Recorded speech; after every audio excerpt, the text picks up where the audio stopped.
Hello everyone. I don't really have a consistent upload schedule these days, but I've seen some cool core vids in the past couple months. So I've had some good ideas for videos. In this one, I'll talk about the pronominal system of knar. As you can see from this table, knar distinguishes 4 persons on personal pronouns and 3 categories of deixis on demonstratives, but they're not the categories you usually see in natural languages. The phenomenon that I've most often seen described as a system of 4 persons is called obviation. I know it from the Algonquian languages, native to various parts of North America, and once as widespread as shown here. In a system with obviation, the third person, neither speaker nor listener, is split into a proximal third person and an obviative third person, abbreviated 3', and sometimes referred to as the fourth person. The proximal usually represents a referent that is the topic in the linguistic sense, or from whose point of view a story is being told. Any other third-person referent is an obviative and is marked differently. Once a topic is established, this difference in marking can help to identify which third-person referent is being talked about. Notably, in Algonquian languages, only animate referents distinguish obviation. Take this example from Plains Cree, spoken in parts of Alberta, Manitoba, Saskatchewan, and Montana.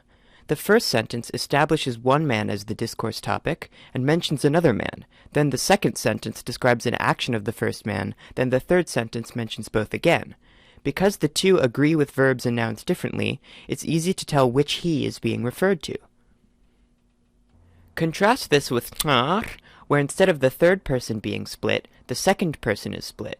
Thus, the semantics and usage of proximal versus obviative third person are pretty different from what I call direct versus indirect second person. To illustrate how they work, I'll show you some examples of when you would use the direct and when you would use the indirect. The first distinction I want to draw is between talking, well, directly to someone versus shouting out to anyone who will listen or making an announcement. The word for this action is Birdsong travels quite far in forested areas, so one can easily something within earshot of an entire settlement. One would also use the indirect when making a big speech to a crowd. Don't confuse this for a singular plural distinction, though. If you're referring to multiple individuals, all of which you're addressing equally directly in person, they are collectively referred to with the direct pronoun, ang. However, and this is the original use I created the distinction for, if you're talking with multiple individuals and refer to one of them while temporarily speaking to the other, the interlocutor you're talking about, but not directly to, takes the indirect second person. To refer to them in the third person in that situation would be very rude. This might seem like a really specific instance, but it's happened to me a lot that I've been in a room with 2 people, talking to both of them, and one of them mentions me in third person, and I think, hey, I'm right here. But in knar, you don't have that issue. Finally, if you look back at this chart, you'll see that the distal demonstrative corresponds to both third and indirect second person.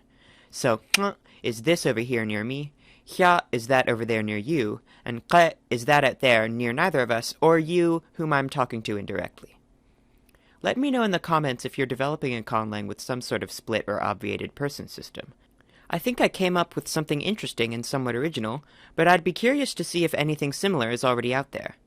Until next time, yum. Oh, and by the way, speaking of pronouns, I don't like to be called he, so I'd rather you called me they in the comments. Thanks.